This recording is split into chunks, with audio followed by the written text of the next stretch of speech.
오늘 우리에게 주신 하나님의 말씀 창세기 44장 1절로 13절 말씀입니다. 생명샘가 5월 15일 목요일 말씀 너희가 어찌하여 선을 악으로 갚느냐 함께 읽겠습니다. 요셉이 그의 집 청지기에게 명하여 이르되 양식을 각자의 자루에 운반할 수 있을 만큼 채우고 각자의 돈을 그 자루에 넣고 또 내 잔 곧 은잔을 그 청년의 자루 아귀에 넣고 그 양식 값 돈도 함께 넣으라 하매 그가 요셉의 명령대로 하고 아침이 밝을 때에 사람들과 그들의 나귀들을 보내니라.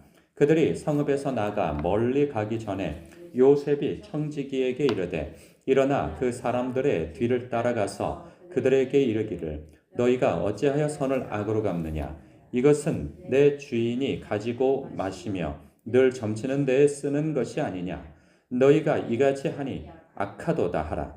청지기가 그들에게 따라가서 그대로 말하니 그들이 그에게 대답하되 내 주여 어찌 이렇게 말씀하시나이까 당신의 종들이 이런 일은 결단코 아니하나이다.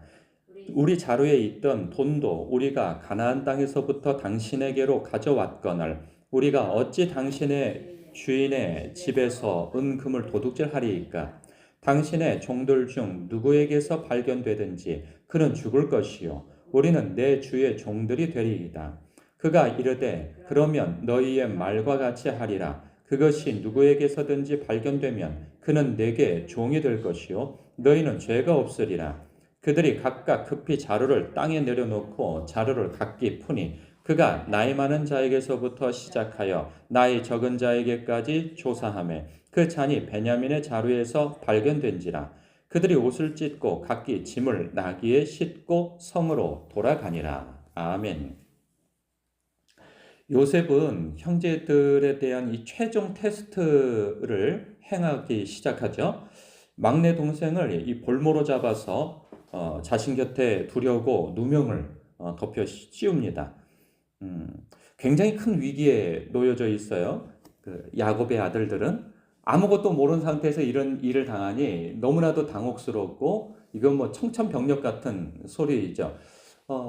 어쩐 일인지 우리를 붙잡아 노예 삼고 우리의 재산을 다 빼앗을 것이다라고 생각한 것과 다르게 그 애굽의 총리가 자신의 집에 초청하여서 연회를 베풀고 큰 잔치와 또 쌀을 주고 이러한 일들, 그 곡식을 주고 하여서 기쁘게 돌아가는 길이란 말이죠. 아니 어떻게 이런 일이 있을 수 있어? 우리 큰일 날 뻔했는데 아니 이렇게 우리한테 호의를 베풀고 너무나도 감사하고만 너무 다행이야. 이러고 가는 중에 갑자기 군사들이 들이닥쳐서 지금 이렇게 누명을 씌우려고 하니 그들로서는 너무나도 크게 당혹스러운 일인 거죠. 그런데 지금 그 군사들이 와서 하는 얘기가 내 주인의 잔으로 점을 치고 그렇게 하는데 너희들이 선을 악으로 갚았다 하면서 할 때 너희 가운데 이것을 훔쳐간 사람만 종으로 삼겠다 이렇게 했을 때 그들은 자신했죠. 누가 정신 나가게 거기 가가지고 그것을 훔쳐올 생각을 누가 하겠어요? 아무도 하지 않겠죠. 서로가 그것에 대해서 확신을 했을 거예요. 그런데 잔이 어디서 나옵니까? 막내 동생에게 나오는 거예요. 그때 그들에게 있어서 무슨 생각이 들었을까 하는 거예요. 그럴 리가 없어 라고 그랬을 것인지 모르죠. 여기에 대해서 그들의 심경이 나타난 것은 아니니까 이 베냐민에 대하여서 크게 나무라는 생각이 들 수 있어요. 왜 그것을 가져왔느냐 하고 막 다그칠 수가 있겠죠. 아니면 그럴 말할 상황이 아니라고 한다면 그냥 자기들끼리 진짜 미쳤나? 이거 왜 그런 걸 가져왔어? 라고 속단할 수 있을 거예요. 아무리 철이 없어서 그렇지 그걸 왜 가져와? 하면서 이렇게 책임을 정말 그가 훔쳤다고 생각하고 확증을 하여 이 베냐민을 몰아붙일 수도 있어요. 혹은 또 이런 생각을 가질 수도 있죠. 그놈은 그렇게 하라고 그래. 우린 돌아가야지. 뭐 이렇게 일부가 이렇게 생각할 수도 있겠죠. 혹은 그 자리에서 선처를 구하든가 아니면은 그 애굽의 총리를 만나서 선처를 구해서 우리 다 같이 돌아갈 수 있도록 하자. 뭐 이렇게 생각할 수도 있겠죠. 그러나 가서 그렇게 선처를 구하는 가운데 우리가 결과를 알고 있지만 대속의 방법을 씁니다. 유다가 나섭니다. 그것이 이제 내일이나 모레에 이 본문이 나올 텐데, 유다가 나서서 총리님 하면서 내가 오히려 잡혀 있고 이 막내 동생을 내 아버지에게 보내주십시오. 내 아버지하고 약속했는데 이 아이가 돌아오지 않으면 내 아버지가 죽을 것입니다. 그러니 나를 붙잡아 주십시오라고 얘기를 한단 말이죠. 동생을 탓하는 것 같지도 않고 뭐 오는 도중에 탓을 했는지 어쩐지 모르잖아요. 그 속을. 뭐 진짜 훔쳤는지 안 훔쳤는지 알 수가 없으니까 자기들끼리도. 뭐 베냐민은 난 아니라고 막 그러겠지만 누가 훔친 것을 자기가 훔쳤다고 얘기를 하겠어요? 그러니까 야곱의 형들 입장에서는 모르는 일이지만 실제로는 훔친 것이 아닌 것이죠. 저는 이것을 볼 때 이런 생각도 들어요. 우리가 혼자 사는 게 아니고 여러 공동체에 얽혀서 살잖아요. 가정이든 혹은 교회 공동체이든 직장이든 혹은 뭐 이웃 공동체이든 여러 공동체에 우리는 속해서 살아갈 때 어떤 사람에 대해서 좋지 않은 말을 들을 수가 있어요. 혹은 그것이 확증인 것처럼 그렇게 이야기를 전해 들었을 때 모르니까 그 사람이 말하는, 그러니까 내가 신뢰하는 사람이 말하는 것이 그것이 사실인 것처럼 받아들이게 되어지잖아요. 지금도 이런 상황이란 말이죠. 그런데 사실은 뭐예요? 사실은 그가 훔친 것이 아닌 것이죠.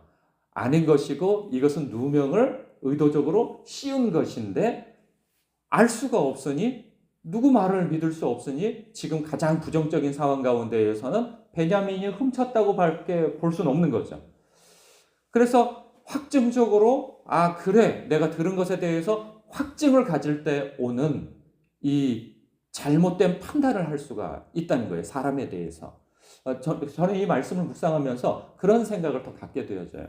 저도 뭐 목회자들 사이에서는 이제 임원으로서 일을 하고 교회에서 목회자로 일을 또 사역을 감당하고 뭐 마을에서든 어디에서든 이러한 일들이 저에게 이렇게 들어온단 말이죠. 말들이 누가 이렇다더라, 누가 저렇다더라 라고 한다면 특히나 내가 신뢰하는 사람에게서 들려오는 말이라고 한다면 그 어떤 진위 여부를 따지기에 앞서서 그 사람의 말을 신뢰하게 되어진단 말이죠.